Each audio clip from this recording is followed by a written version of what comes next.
안녕하십니까. 신의균의 군사TV 디펜스 브리핑입니다. 자, 오늘도 아주 중요한 군사안보 무기 관련 소식 알려드릴 텐데요.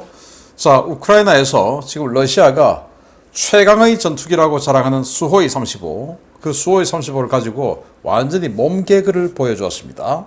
이게 무슨 수호이 35냐? 아니, 수호이 35가 이랬던 거야?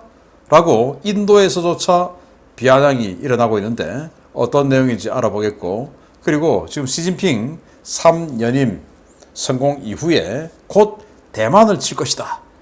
이런 이야기들이 많이 나오고 있죠. 그러다 보니까 미국이 B-1B 폭격기를 동원해서 대만 해협을 건너는 중국 해군 니들 다 죽는 줄 알아. 라는 그런 무력 시위성 신무기 테스트 훈련을 했는데 어떤 훈련, 어떤 무기인지 보도록 하겠습니다. 신의균의 군사TV 구독, 알림, 좋아요 눌러주십시오. 5가지 단신 먼저 보겠는데요. 터키가 세계 최초의 헬기 투하 벙커버스터를 배치했다. 이야, 이게 정말 실화냐? 라는 생각이 드는데요. 벙커버스터, 운동 에너지로 일단 뚫고 들어가서 그렇게 해서 이제 터지는 건데, 운동 에너지, 이야, 헬기에서 투하해서 벙커버스터 할 수 있는 운동 에너지를 얻을 수 있다. 정말 놀라운데요. 어떤 건지 보겠고요. 러시아가 미그 31, 미그 25 전투기, 세계에서 가장 빠르다던 그 미그 25 전투기의 개량형이죠. 미그 31, 그거 가지고 이 에더 미사일 쏴서 우크라이나의 수호이 24 격추했다라고 지금 홍보하고 난리가 났는데 어떤 내용인지 보겠습니다. 첫 번째입니다. 튀르키예가 세계 최초로 공격 헬기에서 발사하는 벙커버스터 폭탄을 개발해 실전에 배치했다는 소식입니다. 일명 톨론2R로 명명된 이 무기는 GPS와 INS, 열영상 복합 유도 장치를 채택해 고정 표적과 이동 표적을 모두 공격할 수 있고, 사거리가 무려 100km에 달하면서도 1m의 강화 콘크리트를 관통할 수 있다고 선전되고 있는데, 이 스펙이 물리적으로 가능한 것인지 모르겠습니다. 멕시코가 범죄 단체와의 전쟁을 위해 미국제 UH-60M 블랙호크 기동 헬기 18대를 구매한다는 소식입니다. 플리어 등 주요 옵션이 제거된 깡통 헬기인데 대당 3,600만 달러에 달하는 가격이 멕시코 내에서도 큰 논란이 되고 있습니다. 초계함 카테고리에서는 세계 최대, 세계 최고가를 자랑하는 이탈리아 해군의 차세대 해상 초계함 타운디 레벨 클래스 2번 함인 프란체스크 모로치니 함이 진수됐다는 소식입니다. 2,500톤급 소형 호위함을 대체하기 위해 무려 16척이나 건조할 예정인 이 초계함은 이탈리아 해군에서 근해 초계함으로 분류되고 있는데요. 만재 배수량 6,270톤에 어지간한 구축함 수준의 무장을 갖춘 이 배가 도대체 어딜 봐서 초계함으로 분류된 것인지 모르겠습니다. 우크라이나 남부전선에서 맹활약했지만 상당 수량이 파괴된 것으로 알려진 우크라이나군의 부시마스터 지뢰 방어 장갑차 인벤토리가 다시 채워질 전망입니다. 호주가 기존에 60대를 공유했던 부시마스터 장갑차에 추가 물량으로 30대를 더 발송했다는 소식입니다. 러시아가 간만에 한 건 공대공 격추 기록을 세우고 대대적인 선전에 나섰습니다.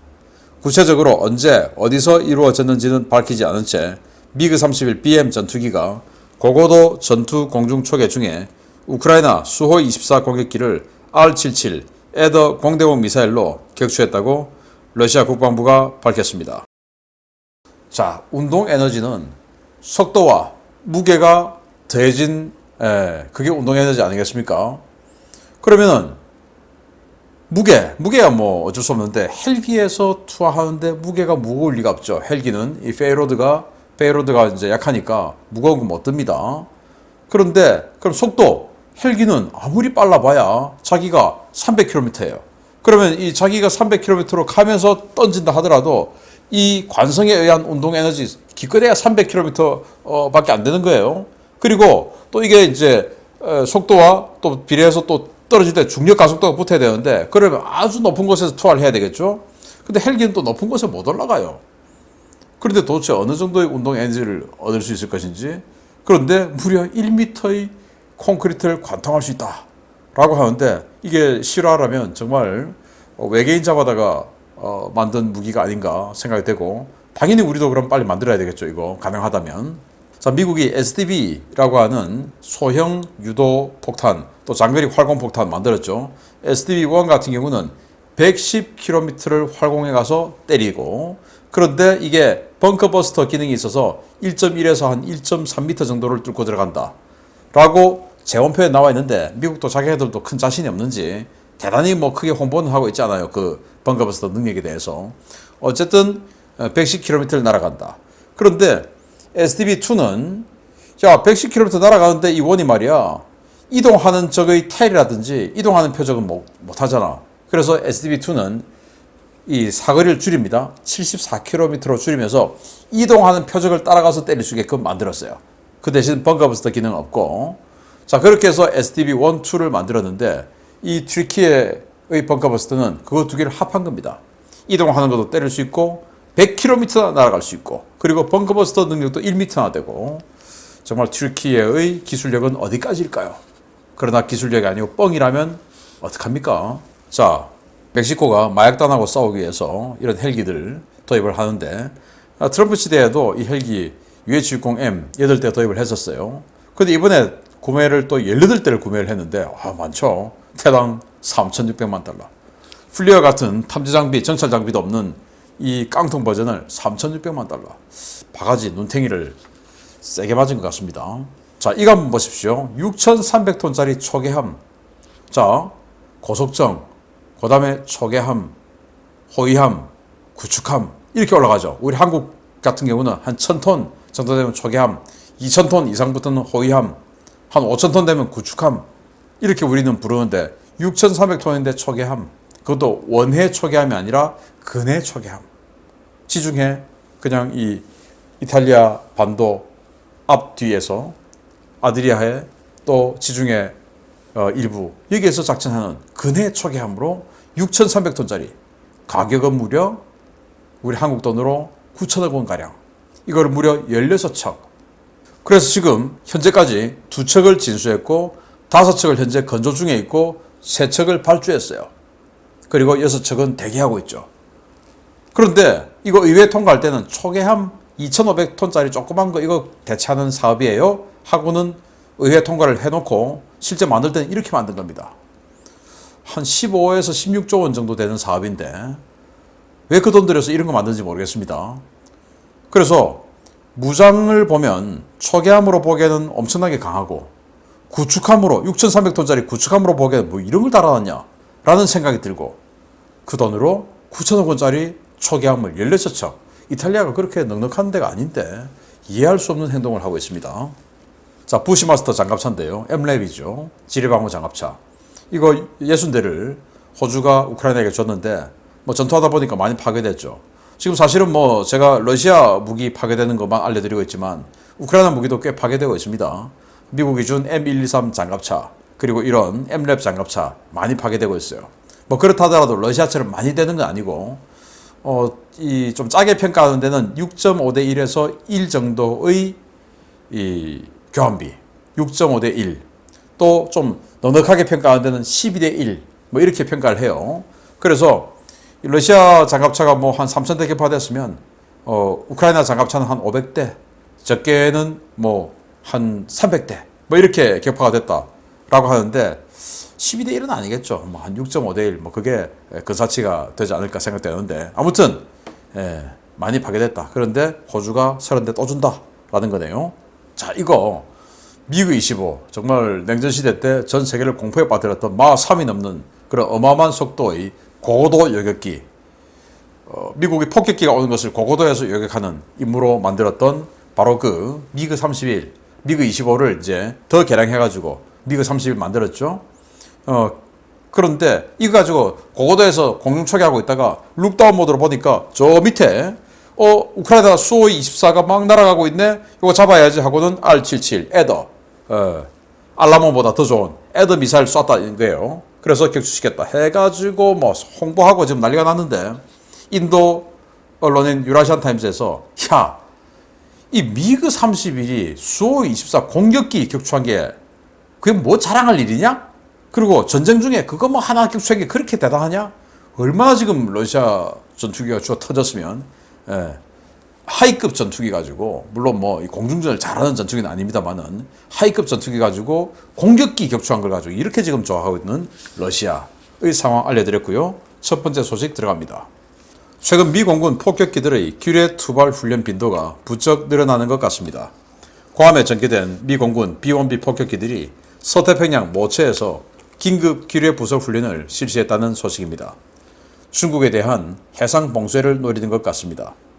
괌에 전개된 미 공군 제37 원정 폭격 비행단 소속의 B-1B 초음속 폭격기들이 지난 10월 24일 미 해군 제7함대와 서태평양 모처에서 긴급 기뢰 부설 훈련을 실시했다고 미 공군이 현지 시각 10월 27일 밝혔습니다.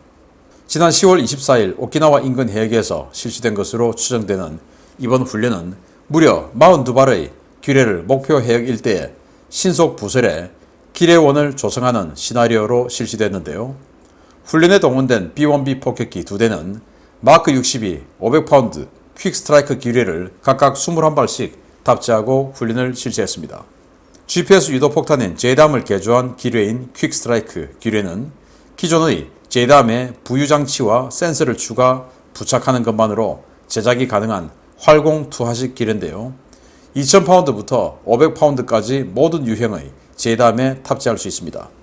이 기뢰는 150m 고도에서 투하되는 일반 기뢰와 달리 고고도에서 투하되어 최대 80km 이상을 활공해 목표 해역에 착수하면 자동으로 부유장치가 전개되어 작동 상태에 들어가는데요. 다른 일반 기뢰와 마찬가지로 음향 센서, 진동 센서, 자기 센서 등을 모두 갖추고 있어 적함과 일반 상선을 구분하고 공격할 수 있습니다. 미군은 B-52와 B-1B, B-2 폭격기 등 현용 폭격기 모든 모델에 퀵 스트라이크를 통합했고 FA-18과 P-8에도 통합 작업을 진행하고 있는데요. 미국은 이 기뢰를 이용해 유사시 바시 해협과 대만 해협은 물론 중국의 태평양 진출 길목인 미야코 해협 일대를 차단할 계획을 가진 것으로 알려졌습니다. 퀵 스트라이크와 같은 신속 부설 기뢰는 소해 전력이 절대적으로 부족한 중국 입장에서는 대응이 매우 까다로운 위협인데요. 미국 폭격기 자산의 능력이 갈수록 다양화되면서 중국의 시름이 점점 깊어지고 있습니다. 자, B-1B, 미국이 가지고 있는 폭격기, 3대 폭격기 중에서 가장 덩치가 크고 폭장량이 많은 그런 폭격기죠. 여기다가 500파운드 폭탄 같은 경우는 무려 84발, 그러니까 퀵스트라이크 84발 장착할 수 있어요. 내부 외부 합해서. 뭐 그런 사진은 본 적은 없지만 아무튼 그런 최대 폭장량을 가지고 있는데 초음속이고 저공으로 들어갈 수 있고 뭐 그런 장점이 있습니다. 자, 이 퀵스트라이크 기뢰가 뭐냐? 500파운드 폭탄에다가 제이담 유도 키트를 갖다 붙인 거예요. 그런데 이 500파운드 폭탄은 기뢰입니다. 그냥 멍텅구리 폭탄이 아니고, 그래서 여기 자기 감응 또 음향 감응 뭐 이런 센서가 있어가지고, 야, 이 음향은 중국 구축함인데, 자, 이 음향은 중국 초기함인데, 이건 중국 상륙함이잖아. 미국은 이 정찰을 통해서 다 그 음문을 다 확보하고 있죠. 여기다 다 입력해놨죠. 이거는 한국의 상선이니까 이건 놔두자. 건드리면 안 되지. 자, 이렇게 해서 판단을 해서 중국에 들어오면 그냥 돌입해서 쳐버립니다.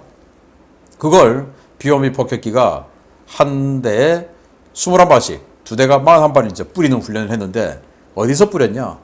자, 대만 동쪽에서 뿌렸습니다. 자, 여기서 뿌린 것은, 자, 이 주변에서 이렇게 미야코 해협을 통해서, 자, 동해함대가 태평양으로 나와, 못 나와 니들을 하고 여기다 뿌릴 수도 있고, 또 이쪽에 뿌릴 수도 있고, 또 센카쿠 인근에, 그리고 대만과 필리핀 사이에 있는 바시 해협, 여기다가 뿌려서 또 남해 함대가 못 나오게 할 수도 있고 하는데, 지금 이 시기는 지금 시진핑 3년님 해서 야, 내년까지 대만 쳐, 전쟁이 일어날 거야 라는 예상이 팽배한 이 상황이니까 사실은 여기서 뿌렸지만 실제로는 여기 대만 상공에서 대만 해협에다 확 뿌려버리는, 그렇게 해서 대만에 상륙하기 위해서 들어오는 상륙 전단들, 이걸 이제 파괴하는 이런 훈련을 한 것으로 보인다라는 거죠. 그래서 중국 해군은 소해 전력이 부족해요. 그래, 소해 전력 부족한데 이렇게 기뢰 뿌려버리면 어떻게 됩니까? 못 들어오죠. 지 아무리 전투함 많아도 기뢰 이거 해결될 때까지는 못 들어오죠. 자, 그런 거 우리가 우리는 기뢰 부사람 가가지고 한 발씩 통통통 이거 안 한다. 그냥 폭격기 몰고 가가지고 80km 밖에서 그냥 확 뿌려버리는데 니들 감당할 수 있어? 대만 공격한다 이런 소리 하지 마 라는 무력 시위인 것 같습니다. 자, 두 번째입니다.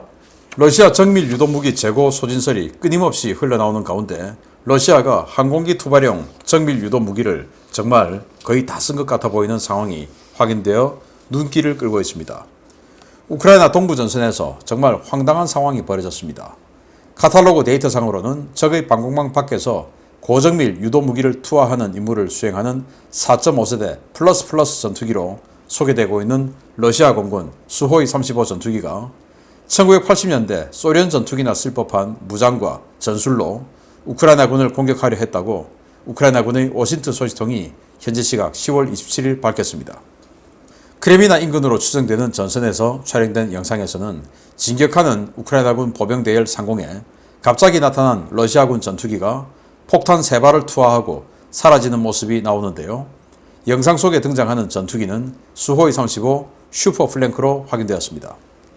이 전투기는 우크라이나군 보병 대열 근처에 나타나 250kg짜리 소형 무유도 폭탄인 FAB-250 3발을 투하했는데요. 러시아 전투기는 폭탄을 투하한 뒤 전과 확인도 하지 않고 급가속해 우크라이나군 보병이 발사한 보병 휴대용 지대공 미사일을 피하고 도주했습니다. 우크라이나와 인도 매체들은 4.5세대 플러스 다목적 전투기이자 러시아가 자랑하는 가장 진보된 전투 항공 플랫폼인 수호이 35가 도대체 왜 소비에트식 전술과 무기를 사용하느냐라며 황당하다는 반응을 보이고 있습니다. 수호이 35는 저고도에서 무유도 폭탄을 투하하는 근접 항공 지원과 같은 임무는 수행하지 않는 하이급 대형 전투기인데요. 설령 무유도 폭탄을 투하하더라도 러시아가 자랑하는 첨단 사격 통제 컴퓨터가 매우 높은 정밀도로 낙하각을 계산해 투하하기 때문에 높은 고도에서 폭탄을 투발하는 전술을 사용하는 것으로 소개되어 왔습니다. 하지만 영상 속의 수호이 35는 낮은 고도로 접근해 우크라이나군 보병 대열의 옆 들판에 무유도 폭탄을 아무렇게나 떨구고 도주했는데요. 러시아 무기체계의 성능부터 정밀 유도 무기 재고 문제까지 또 조종사의 능력까지 정말 총체적 난국인 것 같습니다. 수호이 35, 슈퍼 플랭커. 그냥 이 스텔스기 이하는 내가 짱 먹는다 라고 주장했고 우리 밀리터리 매니아들도 그런 줄만 알았습니다. 그런데 이번 전쟁을 통해서 아니 이게 뭐야 라는 생각이 드는데 이번에는 정말 황당한 짓거리를 벌이고 말았습니다. 이제 우크라이나군이 이렇게 진격을 하고 있어요. 그런데 바디캠을 장착하고 있는 우크라이나군이 있었던 거예요. 그래서 다 찍은 겁니다. 영상을. 자, 폭탄을 확 떨구고 도망갑니다. 정면에서 딱 오더니 그런데 보병이 있으니까 겁나죠. 그래서 폭탄을 떨구고 이렇게 도망가는데 여기가 비행기 완전히 초저공이죠. 아니 수호이 35 같은 이런 고급 기종이 왜 이런 초저공 수호이 25나 할 법한 이런 짓을 합니까? 아주 높은 고도에서 정밀 유도 무기 딱 떨구고 정밀 유도 무기 아니라도 멍텅구리 폭탄이라 하더라도 아주 잘 만들어진 탄도 계산 컴퓨터 이런 것들 가지고 딱 정확하게 던질 수 있도록 딱 보조해주는 이런 시스템이 다 갖춰져 있는데 이렇게 적어도 와가지고 적어도 오긴 왔는데 지대공 미사일 맞을까봐 아니 행렬은 여기 있는데 지금 엉뚱한 데다 이렇게 떨어뜨리고 세발 그냥 후두둑 떨어뜨리고 도망가고 있어. 플레이어 꽝 터뜨리고 왜? 보병 휴대용 지대공 미사일 날아올까봐 아니야 날아갔어요. 그런데 이제 워낙 빨리 도망가는 바람에 못 맞췄는데 행렬 있는 쪽에다가 이 폭탄 떨고 쓰면 맞았을 수도 있죠. 이 조종사는 소개의 목적을 달성한 겁니다. 내가 살아야 되겠다. 쟤들 죽이는 건 나중에 문제고 내가 살아야 되겠다. 그래서 이 멀찍한 곳에다 폭탄 떨구고 후닥닥 돌아간 겁니다. 돌아가서 나 폭탄 다 떨구고 왔으니까 임무는 완수했어요. 이제 이렇게 하는 거죠. 그래서 멀찍한 곳에다 보병 행렬은 여기 있는데 멀찍한 곳에 이렇게 꽉꽉광 세 발 터뜨리고 도망가 버렸어요. 자, 수호이 35가 이런 폭탄 떨구는 것도 웃기지만 떨군다 하더라도 그들은 이렇게 선전하죠. 멀리서 우리 컴퓨터로 이렇게 아주 정밀하게 무유도 폭탄마저도 정밀 유도해서 딱 떨굴 수 있도록 만들어준다라고 이렇게 선전을 하고 있는데 이거 어디 가고 지금 확 와가지고 저공비행 보니까 100m도 안 되겠죠. 저렇게 들어와가지고 아무데나 던지고 도망가는 이런 짓을 할까요? 이건 뭐냐? 정밀 유도 무기 없다. 수호이 35의 성능이 생각보다 구리다. 세 번째는 조종사 실력이 형편없다. 우리 한국 F5, F4 무유도 폭탄, 멍텅구리 폭탄 떨어뜨리는 우리 한국 전투기 조종사들 기가 막히게 떨고요. 저 보면서 야 어떻게 저기다가 저렇게 기가 막히게 명중을 시킬 수 있을까 생각될 정도로 기가 막히게 해요. 근데 얘들은 그냥 자기 죽을까봐 멀리 떨구고 도망가 버렸습니다. 임무는 완수했어요. 떨구는 임무를 완수하고 생존하는 목적도 달성했습니다. 러시아 참 재밌는 나라입니다. 마치겠습니다. 감사합니다.